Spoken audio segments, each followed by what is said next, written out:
Good morning. Good morning. So ఇప్పుడు మన ఇద్దరం చర్చిస్తున్న ఈ టాపిక్, ఈ particular word I have never used. మనసా వాచ కర్మణ అని వాడాను, బట్ త్రికరణ శుద్ధి అన్నది నేను ఇప్పటి వరకు నా ఏ టాక్లోని నేను ఈ పదం వాడలే. యాక్చువల్గా 2-3 సార్లు ఈ చర్చ వచ్చింది నాకు. ఐ సెడ్, అంటే నేను ఎంత బోల్డ్గా చెప్తున్నా, I have never uttered this phrase అనమాట, త్రికరణ శుద్ధి. అంటే అది నాకు అనిపించింది త్రికరణ శుద్ధిగా అటర్ చేయాలని. అంటే ఊరికి మాట వరుసకు చెప్పడం కాకుండా ఇప్పుడు కాంటెక్స్ట్ వచ్చింది కాబట్టి, ఇప్పుడు త్రికరణ శుద్ధి ఎలా అంటే మనస వాచ కర్మేణ అంటే as a thought, as a వర్బాటిమ్ and as a act కదా. ఈ మూడు ఒక్కటిగా ఉండాలంటే నీవు ఒక్కటిగా ఉంచడం నీ వల్ల కాదు. ఓకే, అంటే అట్ ఈస్ హ్యూమన్లీ పాసిబుల్ కాదు. అది మనం అనుకుంటాం అంతే. ఆ మూడు ఎప్పుడు ఉంటాయి? Some times by force. Example, పోలీసులు అక్కడ ఉన్నారనుకో, అప్పుడు నీ మూడు కలిసి జర్నీ చేస్తే కానీ మూడింటి మధ్యన సింక్రానిసిటీ ఉంటుందన్న గ్యారంటీ లేదు. అప్పుడు నువ్వు మనసా వాచ కర్మణ ఉన్నట్టు కనిపిస్తున్నా నీ మాటకి నీ చేష్టకి మధ్యన పొంతన ఉండకపోవచ్చు. సో మూడు కలిసి కొన్ని సందర్భాలు ఉంటాయి, కానీ మూడు హార్మోనియస్గా ఆనెస్ట్గా ఉండడం అనేది ఎప్పుడు జరుగుతుంది అంటే, ఇది నా observation, not from the books. So మనసా వాచ కర్మేణ అంటే ఈ త్రికరణ శుద్ధి అన్నది ఎప్పుడు ఎస్టాబ్లిష్ అవుతుందంటే, ఒక మనిషికి తన పట్ల తనకి ఏ ఐడెంటిటీలో ఇరుక్కున్న స్వభావం లేకపోతే, ఐడెంటిటీ క్రైసిస్ లేకపోతే, అప్పుడు అది ఒరిజినేట్ అవుతుంది న్యాచురల్గా. అదెన్ that will stay forever. So ఇప్పుడు వినే వాళ్ళకి అబ్స్ట్రాక్ట్గా ఉండొచ్చు, అంటే అరే ఐడెంటిటీ క్రైసిస్కి దీనికి ఏం సంబంధం అనుకోవచ్చు. మన ఐడెంటిటీ వల్లనే మన మాట చెడుతుంది, మన ఐడెంటిటీ వల్లనే మన చేష్ట చెడుతుంది, మన ఐడెంటిటీ వల్లనే మన ఆలోచనలు ప్రభావితమవుతున్నాయి. ఎగ్జాంపుల్, ఏం మాట్లాడాలి అన్నది ఐడెంటిటీ బేస్డే కదా. నీకు ఐడెంటిటీ లేకపోతే నీకు ఏదనిపిస్తే అది మాట్లాడతావు. రైట్. ఇప్పుడు పెండ ఎత్తాలి రోడ్డు మీద, నీకు ఐడెంటిటీ లేకపోతే పెండ ఎత్తేస్తావు. సమస్య ఎంత ఎక్కడ వస్తుంది? నీ ఐడెంటిటీ ఎంత ప్రగాఢమవుతుంటే మన లైఫ్ అంత న్యారో డౌన్ అయిపోతుంది, అంత లిమిటెడ్ అవుతుంది. కానీ మనుషులు ఈ సెలబ్రిటీస్ని చూసి, వాళ్ళని చూసి వాళ్ళ లైఫ్ ఏదో పిచ్చగా ఎంజాయ్, మన కామన్ మ్యాన్ బెగ్గర్ కంటే వాళ్ళ జీవితం చాలా న్యారోగా ఉంది. They are enjoying a luxurious life, but అది రెండు వాల్స్ మధ్యన క్రష్ చేయబడ్డది. అది ఒక పిట్ట అనుభవిస్తున్నా, లేకపోతే ఒక కామన్ మ్యాన్ అనుభవిస్తున్నా, ఒక లేబర్ అనుభవిస్తున్నంత స్వేచ్ఛ వాళ్ళకి లేదు, because it's conditional. So identity ఉంది, ఐడెంటిటీ పోగొట్టుకోకుండా కాపాడుకోవడానికి నిరంతరం ప్రయత్నం ఉంది. తద్వారా మనసా వాచ కర్మణ అన్నది అది ప్యూర్లీ బిజినెస్ ఓరియంటెడే ఉంటుంది. అట్లా కాకుండా రియల్గా మనసా వాచ కర్మణ అన్నది అబ్సల్యూట్ ఐడెంటిటీ లేని చోట, ఏ ఎక్స్పెక్టేషన్ లేని చోట, ఒక సామరస్యంలో నిండిన మనస్సు అక్కడి నుంచి యాక్ట్ అపాన్ అవుతుంది అనమాట. అంటే ఎగ్జాంపుల్, ఇప్పుడు మనసా వాచా కర్మణ అంటే ఏంది? నువ్వు ఏది చెప్తున్నావో, ఏది ఆలోచిస్తున్నావో అదే చేస్తున్నావు అని, పూర్తి మెడిటేటివ్నెస్ అది. ఎగ్జాంపుల్, మనసా వాచా కర్మణ, ఈ భూమి మీద ఎవరు లేరు, నువ్వు ఒక్కదానివే అడవిలో ఉన్నావు అనుకో, అప్పుడు కూడా ఎస్టాబ్లిష్ అయ్యే ఉంటుంది. దీని మూలంలో ఇంకొక మాట ఉంది, అది చెప్పి ముగిస్తాను. అంటే ఇది ఎవరికి వాళ్ళు ఆలోచించుకోవాలి. మనసా వాచా కర్మణ అంటే ఎంత అవసరమో అంత ఆలోచన, ఎంత అవసరమో అంతే మాట, ఎంత అవసరమో అంతే చేష్ట. మనసా వాచా కర్మణ పేరు మీద నీకు నోటికొచ్చింది మాట్లాడేది, అడ్డగోలు పనులు చేసి అందరినీ దమా ఖరాబ్ చేయడం కాదు. ఎంత అవసరమో అంత, ఎండ్ ఆఫ్ ద స్టోరీ. అక్కడ మనసా వాచ కర్మణ అన్నది ఇంటాక్ట్గా ఉంటుంది. అట్లా కాకుండా నువ్వు రకరకాల పనులు చేస్తున్నావు అనుకో, అది ఓన్లీ బయట అవుట్ ఆఫ్ ప్రాక్టీస్, నేను చెప్పిందే చేస్తున్నా, కానీ నువ్వు చెప్పేది బక్వాస్, నువ్వు చేసేది బక్వాస్. మరి అట్లా కాదు కదా. నేను మూతి పంట ఆలగొడతా అని చెప్పాను, పలగొట్టాను, ఇట్లా అది కాదు మనసా వాచ కర్మణ. ఆ కాంటెక్స్ట్ కాదు అది, అది ఈగోయిస్టిక్. అంటే నేను అనుకుంటే ఏమన్నా చేస్తా, అట్లా కాదు. అది ఈ మూడు కలిపి ఒక్కటైన అని అంటే డివిజన్ బిట్వీన్ థాట్, అంటే ఆలోచనకి మాటకి ఆ తర్వాత కదలికకి మధ్యన విభజన పోయిందని. అట్లా అంటే అది అటువంటి కాంటెక్స్ట్ అయితేనే అది genuine and which is spiritual. Otherwise మిగతావన్నీ కాంటెక్చువల్. ఇప్పుడు చాలా మంది, ఒక బిజినెస్ మ్యాన్ ఉంటాడు, ఒక పొలిటీషియన్ ఉంటాడు, మనసవాచ కర్మణ, నేను మీకు నీళ్ళు ఇప్పిస్తా అన్నాను, నేను ఆలోచించాను, ఇది ఇప్పిస్తాను ప్రామిస్ చేశాను, ఇప్పుడు మీకు నీళ్ళు ఇచ్చాను, ఇది కూడా మనసవాచ కర్మణని. ఇప్పుడు నేను నా భార్యకి నేను మాట ఇచ్చాను, ఆమెకు బంగారం ఇప్పిస్తాను, ఈరోజు వెళ్ళి కొనిపిస్తున్నాను, ఇది కూడా మనసావాచ కర్మణని. కానీ మనసావాచ కర్మణ యొక్క సూపర్ఫిషియల్ లేయర్స్ ఇవి. అక్కడ ప్రామిస్ ఉంది, ఒకవేళ చేయకపోతే నీ డే బాగుండదు కాబట్టి చేస్తున్నావు. అక్కడ కండిషనాలిటీ ఉంది. కంప్లీట్ అన్కండిషనాలిటీలో ఒక absolute under the open sky కింద ఏ లిమిటేషన్స్ లేకుండా ఒక సహజమైన పూర్తి నియంత్రణలో, ఒక సామరస్యంలో నీ మాట, నీ ఆలోచన, నీ చేష్ట ఒక్కటిగా కదిలేటువంటి ఒక ఎక్స్ట్రాడినరీ ఎనిగ్మాది. ఇది అనుభూతి చెందవచ్చు. బట్ ఇంతకుముందు చెప్పినట్టు సూపర్ఫిషియల్ లేయర్స్ చాలా ఉన్నాయి. నేను చెప్పాను, ఆలోచించాను, అనుకున్నాను, చేసేసాను, అంతే కదా. కానీ దానివల్ల నీకు ప్రపంచంలో హార్మనీ దెబ్బతిన్నది, నీ కుటుంబ సభ్యుల మధ్యన హార్మనీ దెబ్బతిన్నది, ఇట్లా కాదు. అప్పుడు అందరూ మనసులో అనిపించింది, అనుకున్నారు, చేసేసారు. మొత్తం ఇప్పుడు యుద్ధం కూడా అంతే కదా. యుద్ధం చేయాలని అనిపించింది, ఆలోచించారు, ఆ తర్వాత బాంబు వేశారు. ఇది కూడా మనసావాచ కర్మనే. అవును. కానీ మనసావాచ కర్మ యొక్క మూల సూత్రం ఏంది? హార్మనీ మిస్ కాకుండా ఉండడము. మెడిటేటివ్నెస్ అనేది న్యాచురల్గా ఎస్టాబ్లిష్ అయినప్పుడు దాని యొక్క ఎక్స్ప్రెషన్గా నీ వాక్కు కానీ, నీ యొక్క ఆలోచన కానీ, అది అంటే ఈ ప్రకృతి యొక్క ఎగ్జిస్టెన్షియల్ యొక్క సామరస్యాన్ని చెడగొట్టని ఒకానొక చేష్ట అది. కోర్లు అది ఉంది. సూపర్ఫిషియల్ బెనిఫిట్స్ కోసం మనసావాచ కర్మణ ప్రపంచంలో అందరూ పాటిస్తారు. ప్రతి పొలిటీషియన్ నేను ఆలోచించిందే చెప్తాను, చెప్పిందే చేస్తానని చెప్తారు కదా, తప్పేం లేదు. But the reality, the true meaning of మనసావాచ కర్మణ ఏంటంటే, ఈ ఎగ్జిస్టెన్షియల్ కోర్ ఏంటంటే, ఈ ఎగ్జిస్టెన్షియల్ హార్మనీని, నీ చుట్టుపక్కల ఉన్న హార్మనీని ఏమాత్రం చెడపకుండా నువ్వు వాటి మధ్యనే కో ఎగ్జిస్ట్ అవుతూ, ఎంత అవసరమో అంత మాట్లాడుతూ, అంతే ఆలోచిస్తూ, అంతే కదులుతూ కనుక అందరూ ఉంటే ఈ సమస్త విశ్వం అంతా ధ్యాన మందిరం అవుతుంది అనేది నా అబ్జర్వేషన్. ఇప్పుడు నేనున్న చిన్న ప్లేస్లో అది ఎస్టాబ్లిష్ అయ్యి ఉంది. కలిసి ఉన్నా ఎవ్వరు ఏం మాట్లాడుకో. ఇప్పుడు నీతో మాట్లాడుతున్నా, రికార్డింగ్ చేస్తున్నా, పక్కన కూర్చుని ఎవరో ఏదో పని చేసుకుంటున్నారు. They are not listening to me. Are listening అయినా they are not they are paying attention to their attitude, their work. ఏమి అవే అది డివిజన్స్ ఏమీ లేవు, ఏమంటారు దాన్ని, క్యాబిన్స్ ఏమి లేవు. అట్లా. Okay, so 2 questions. ఒకటి ఏంటంటే, అఫ్ కోర్స్ న్యాచురల్ గా రావాలి అంటే ఎక్కడో ఒక స్టార్ట్ చేయాలి కదా, అంటే ప్రయత్నంతో.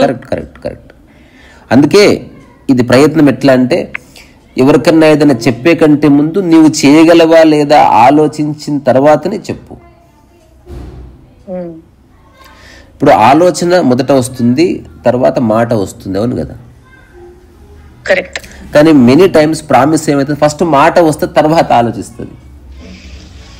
ఒక్కొక్కసారి మెనీ టైమ్స్. ఇప్పుడు చాలా మంది ప్రేమికులు అట్లే బోల్తా పడతారు. ఆ కౌగిలి మత్తులో ఏవో ప్రామిసులు చేసుకున్న తర్వాత నాకోలేక పీకోలేక వస్తారు అసలు. అందుకని నువ్వు ఎవరన్నా ఏదైనా అడిగితే ఒక 5 నిమిషాల తర్వాత చెప్పు. ఆలోచించి అక్కడి నుంచి నువ్వు చెప్పావు, ఇది మాత్రమే చేయగలను, అది నువ్వు చేయగలిగిందే చెప్పావు కాబట్టి ఎలాగో చేస్తావు. ఎగ్జాంపుల్, ఇంటికి బంధువులు అందరూ జర చూసుకుంటున్నావు అంటే ఒక్క నిమిషం అని ఆలోచించి, నేను ఓన్లీ టీల వరకు పెట్టించగలను, భోజనం నేను చూసుకోలేను అని చెప్పు. సరే అన్నారు అనుకో, టీల వరకు పెట్టించేస్తావు, ఎందుకంటే నీ పరిధిలో ఉంది, నువ్వు చేయగలవు కనుక. అట్లా కాకుండా మీరు ఫికర్ చేయకు, నేనున్నా, అరే కమాన్ యారా. ఆ తర్వాత వర్క్ స్టార్ట్ అని తెలుస్తుంది, వామ్మో అసలు పిచ్చిలేస్తాను. చాలా మంది అట్లా ఇరుక్కుపోతారు అనమాట. ఇప్పుడు నేనున్నాను అనుకో, నా జీవితంలో అసలు ఎవరికి ఏ ప్రామిస్ చేయను. ఫస్ట్ నేను నా జీవితంలో ఎవరికి 2009 తర్వాత ఒక్క ప్రామిస్ చేయలేదు నేను. రెండవది, ఒకవేళ చేస్తా అంటే ఆలోచించి చేస్తా అంటే చేస్తానని చెప్తాను, చేయనంటే చేయనని చెప్తాను. అంతే తప్ప ఇది ఇప్పుడు మళ్ళీ ఐడెంటిటీ అని ఇక్కడ వచ్చింది కదా, ఐడెంటిటీ ఇక్కడే వస్తుంది. ఐడెంటిటీ ఎందుకు చేస్తారు సాధ్యం కాకపోయినంటే గుర్తింపు వస్తుందనే మెయిన్లీ. ఇప్పుడు పిల్లల్లో ఒకటే తిరుగుతారు, జస్ట్ దే సీక్ ఐడెంటిటీ.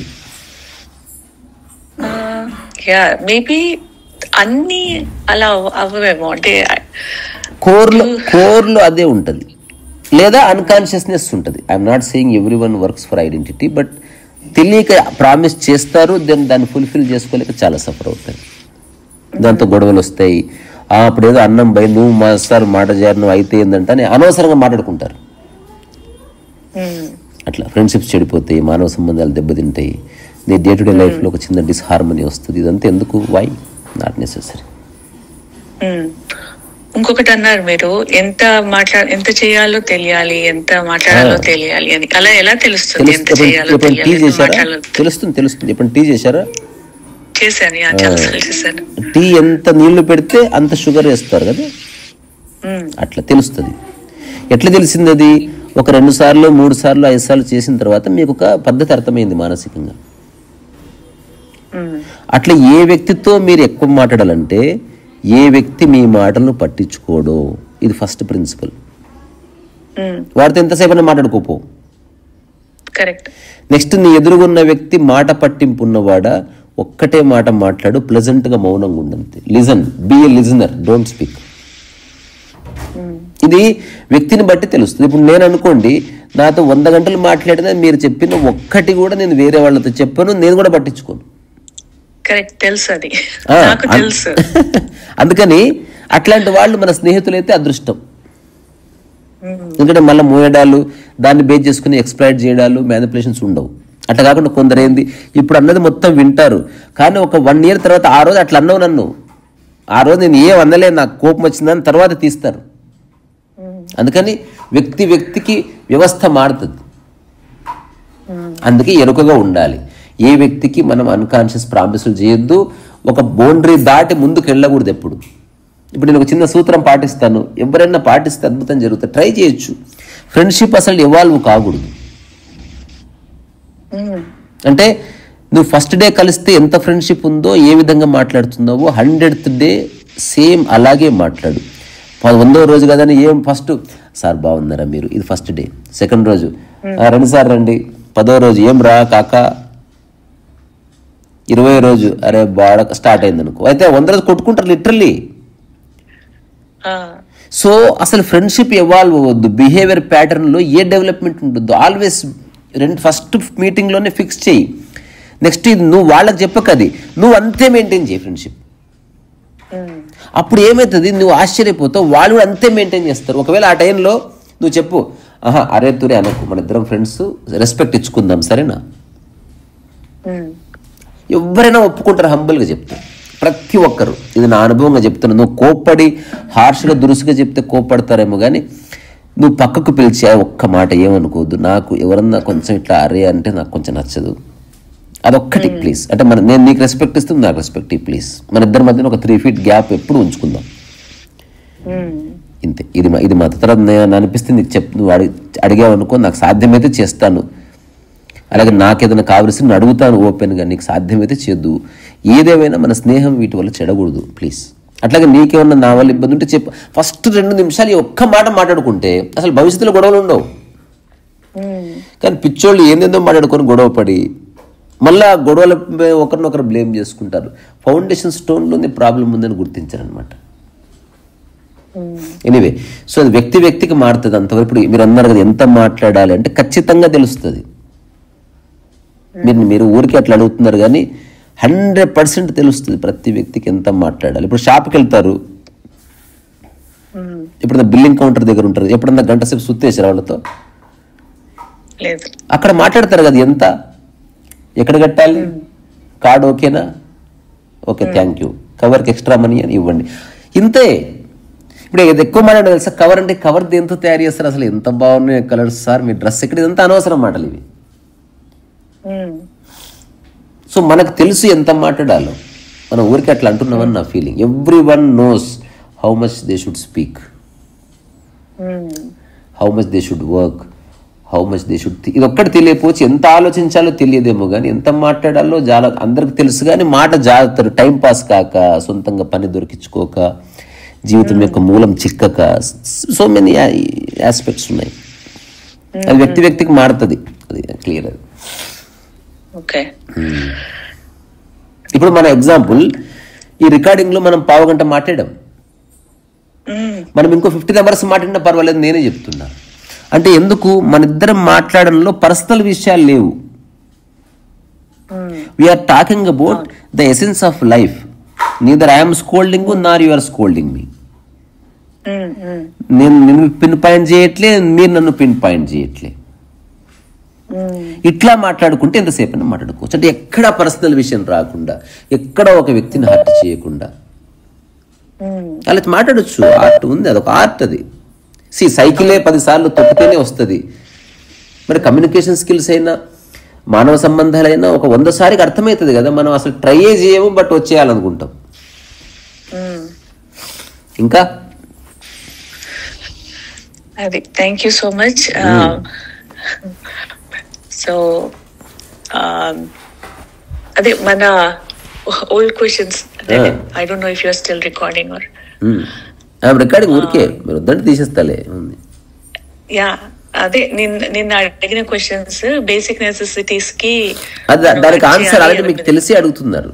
అంటే ఏవేవి మీ అవసరాలో వాటికి కావలసినంత మీరు సంపాదించుకోవాలి. కానీ ఇక్కడ అంతే, ఎంత అవసరమో డబ్బు తెలియనంత వరకు. ఇంకోటి, డబ్బు కానీ, బిల్డింగ్ కానీ, కార్ కానీ మీ ఐడెంటిటీ లింక్ పెట్టకూడదు.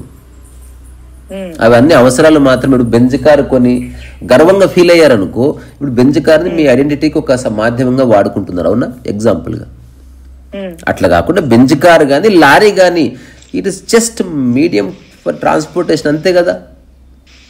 దాంట్లో నా గుర్తింపు ఏముందంటే నేను చెప్పగలగాలి. అందులో గుర్తింపు, కారు కొన్నాను, డబ్బులు ఉన్నాయి, కారు కొన్నాను, నెక్స్ట్ డబ్బులు పోతే నేను మారుతి కారు కొనుక్కుంటాను. దాంట్లోనే దీంట్లోనే పోయేది. దాంట్లో కొంత ఎక్కువ లగ్జరీ, ఇందులో కొంత తక్కువ లగ్జరీ. ఏముంది అందులో? కార్ను బేస్ చేసుకుని నాకు రెస్పెక్ట్ ఏంటండి? అసలు కార్కి దీనికి ఏం సంబంధం అని చెప్పగలిగితే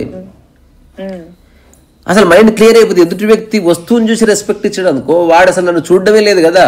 ఇప్పుడు నేను ఏదో రోజు నా వస్తువులన్నీ పోయి, నా ఆస్తి పోయి, నేను ఒక చిన్న గోచిగుడ్డ పెట్టుకుని ఉంటాను అనుకో, అప్పుడు వీడు నన్ను పట్టించుకోడా? వాడికి కార్ మీద ఇంట్రెస్ట్ ఉందా, నా మీద ఇంట్రెస్ట్ ఉందా అని మీరు అనగలిగితే మొత్తం ఉల్టా పల్టా అయిపోతుంది. మీరు కనుక ఈ సందేశాన్ని, మీకు మహా అంటే 100 మంది ఫ్రెండ్స్ ఉంటారు అంతే, అడపాదడపా ఈ ఫిలాసఫికల్ ఆస్పెక్ట్స్ తీసుకురావాలి. ఊరికి ఎగ్జాంపుల్గా అయినా సరే తీసుకొచ్చి అందరి మనసులో కాస్త చైతన్యాన్ని నింపితే నెక్స్ట్ వాళ్ళ దృష్టి మారుతుంది మీ మీద.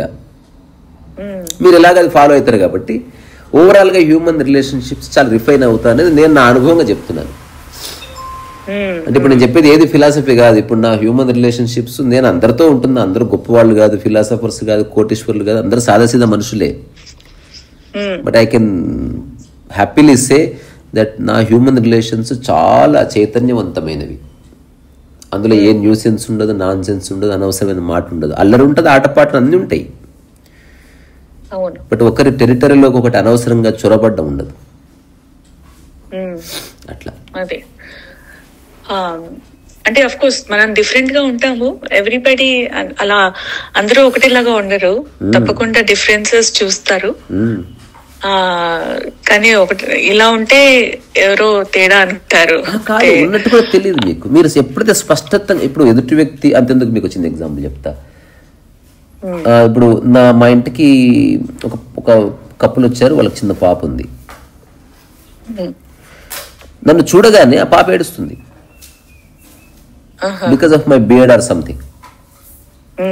సో వాళ్ళు ఏం చేస్తున్నారు, మా పాప మిమ్మల్ని జడుచుకున్నట్టుంది అని ఇట్లా చెప్తూ ఆ పాప, నేను చెప్పాను మీరు కొంచెం నోరు మూస్తారా, ఇప్పుడు ఆ పాప ఏడుస్తుంది, లెట్ హర్ క్రై. మీరు దాన్ని సవరించకండి. మీరు ఫస్ట్ ఆఫ్ ఆల్ మీరు వదిలేయండి ఆ పాపని. ఇప్పుడు నాకు ఆ పాపకి మధ్యన మీరు షేక్ హ్యాండ్ ఇప్పించాలనుకుంటున్నారు, అది ఈరోజు జరగదు. అది ఈరోజు అసలు కుదరదు. 5వ సారో 6వ సారో తానంతకు తానే నా దగ్గరకు వస్తుంది. అప్పుడు మా మీటింగ్ మీరు ఏం ప్రిపేర్ చేయకండి ఆ పాపని. నేను చెప్పినప్పుడు వాళ్ళు చేస్తారు అట్లా. అయ్యో నన్ను చూపించి బూచోడు వస్తాడు, వాడు ఎత్తుకపోతాడు అని తినిపెట్టిన ఒక ముస్లమ్మ కూడా ఉన్నది. నాదే నార్త్ కొరియా అంటే ఈ పాటికి ఫోటోకి దండుంటుండే. సరే భారతదేశం కాబట్టి మన క్షమ. అంటే అట్లాంటి దుర్మార్గులు ఉన్నారు అసలు.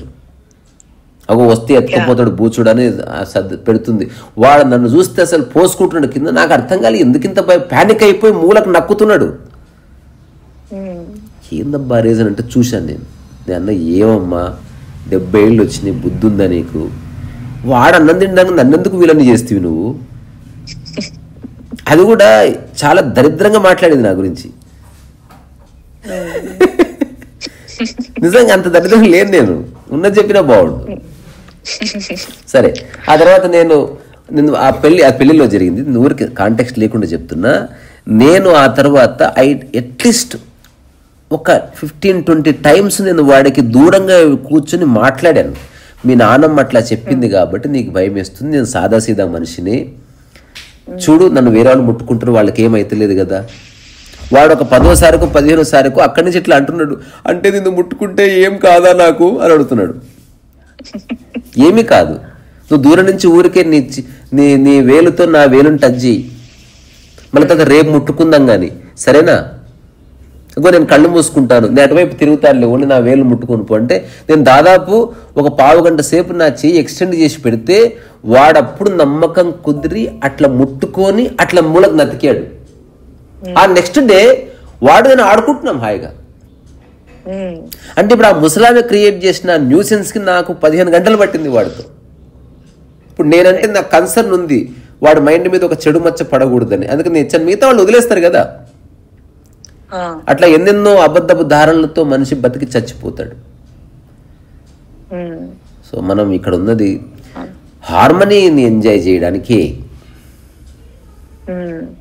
నువ్వు డబ్బు సంపాదించినా, భోజనం చేసినా, ఫ్రెండ్స్తో ఉన్నా, సంసారం చేస్తున్నా, కోర్లో హార్మనీనే ఉంది.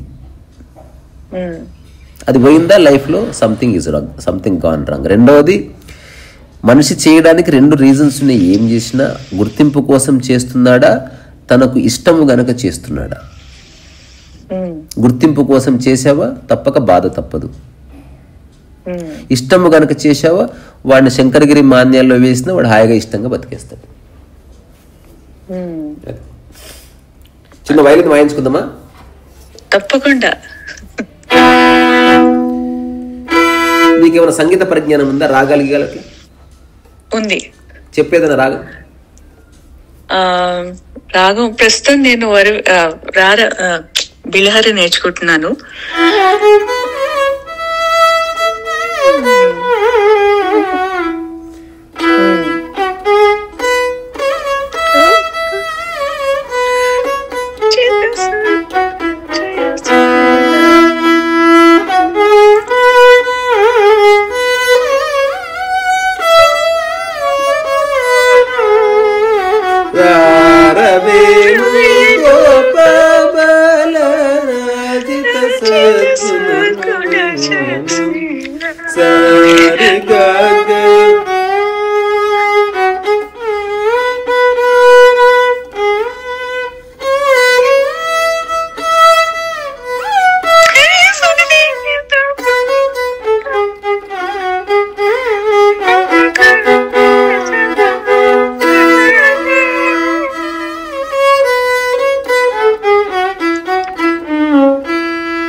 సో ఇట్లా వాయించుకోవచ్చు. అయితే చాలా బాగుంది. నేను ఒక ప్రయోగం చేస్తే మా సార్ తిట్టాడు.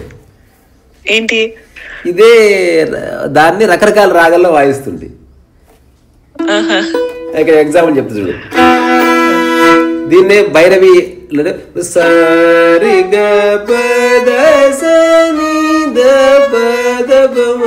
ఇది బిలహరి కదా. ఇదే భైరవిలో సరిగా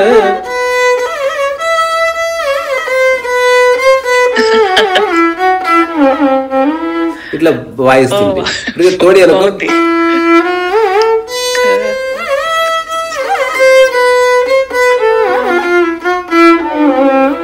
ఇట్లా. ఇదే ఏమంటారు కీరవాణి.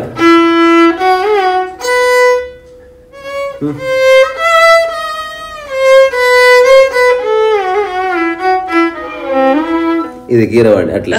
అదే ఇది లాస్ట్, ఇది శుభపంతు వరాలి చాలా.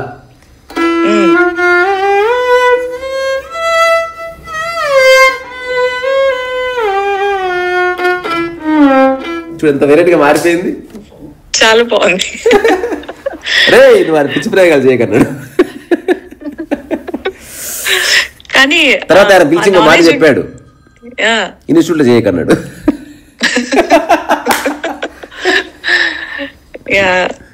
ఐ థింక్ గురువు అంటే మామూలుగా అయితే చాలా సంతోషపడతారు, ఇంత నాలెడ్జ్ ఉంది, ఇలా కూడా వాయిస్తున్నారు అని చెప్పి. యా డెఫినెట్ గా దట్స్ వెరీ గుడ్. ప్రస్తుతం అయితే నేను ఉట్టి పొడిస్వరాలు బాగా వాయిస్తున్నాను. ఆ కనెక్షన్ గమకాలు వాయిస్తున్నా నువ్వు.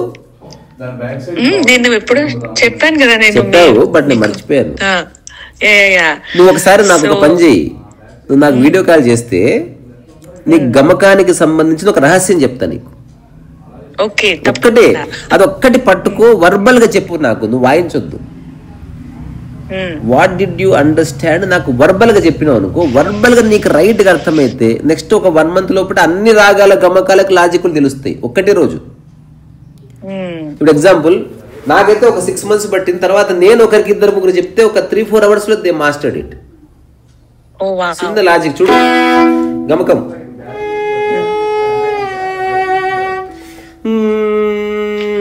వచ్చింది కదా, చూడు సేమ్. ఇంకో సేమ్ అదే ఫార్ములా గమకం మారింది, అంటే నోట్స్ మారినాయి. ఇప్పుడు 2 కలుపుతాను.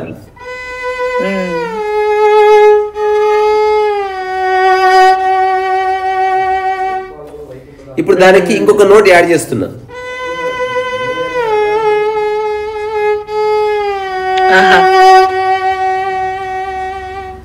దీన్ని కొంచెం ఫాస్ట్ వాయిస్.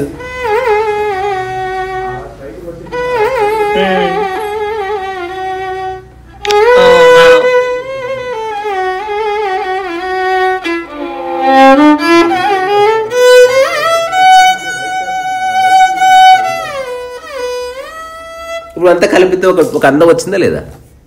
అవును. చిన్న విషయం గమకం అన్నది అర్థం కాలేదనుకో, it will take so many months. నువ్వు ఫస్ట్ నేను చెప్పిన ఒక వర్బాటిమ్ని నువ్వు యథావిధిగా నాకు అప్పచెప్పాలంతే. ఆ ప్రయోగం చేద్దాం నెక్స్ట్. షూర్ షూర్, తప్పకుండా. నేను త్వరలోనే చేస్తాను మీకు video call, so you can teach me. Teach me కాదు, జస్ట్ నేను నీకు అది వివరిస్తాను. నువ్వు వర్బాటిమ్ నాకు టీచ్ చేయి, కరెక్ట్ చెప్తే నువ్వు యూ అండర్స్టూడ్. అప్పుడు నాతో పని లేదు కానీ, because you have understood it. అదే అంటారు, నువ్వు ఎలా పాడుతున్నావు అలాగే ప్లే చేయాలి. అది గమకం సూత్రం. On violin something different. అందరూ పాడతారు, అది కరెక్టే, కానీ వైలిన్కి వచ్చేసరికి అందులో మన మైండ్ ఒప్పుకోని ఒక విషయం ఉంది. యువర్ మైండ్ అంటే నీ మైండ్ అసలు ఒప్పుకోదు దానికి, అబ్బా అసలు ఒప్పుకోదు. ఎప్పుడైతే మైండ్ ప్యాటర్న్ మార్చుకుంటుందో ఆ రోజు గమకం వచ్చేస్తుంది, కానీ మైండ్ ప్యాటర్న్ ఒప్పుకోదు. అరే అట్లా ఎట్లుంటది, నేను గా వాయిస్తే రీవాయించినప్పుడు నేను గా ఎందుకు వాయిస్తా అంటది అది.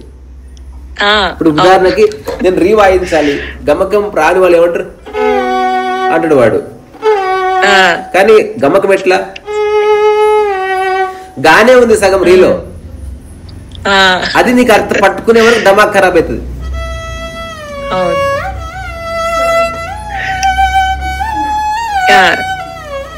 తప్పకుండా చూడాలి ఒకసారి.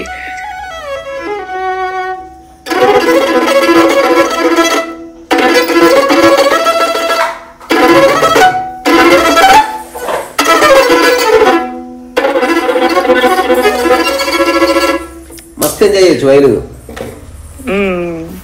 మన జీవితం 1000 సంవత్సరాలైనా వైలిన్ రాదు పూర్తిగా. అవును, నేను ఇంకా సగం జీవితంలో స్టార్ట్ చేశాను. Very good, but don't stop. At least ఈ వైలిన్ నెపంతో అన్న మళ్ళీ జన్మ తీసుకోవచ్చు. తప్పకుండా. సరే మరి ఉంటాను ఇక్కడి నుంచి. నమస్కారం. Okay, thank you so much. Thank you.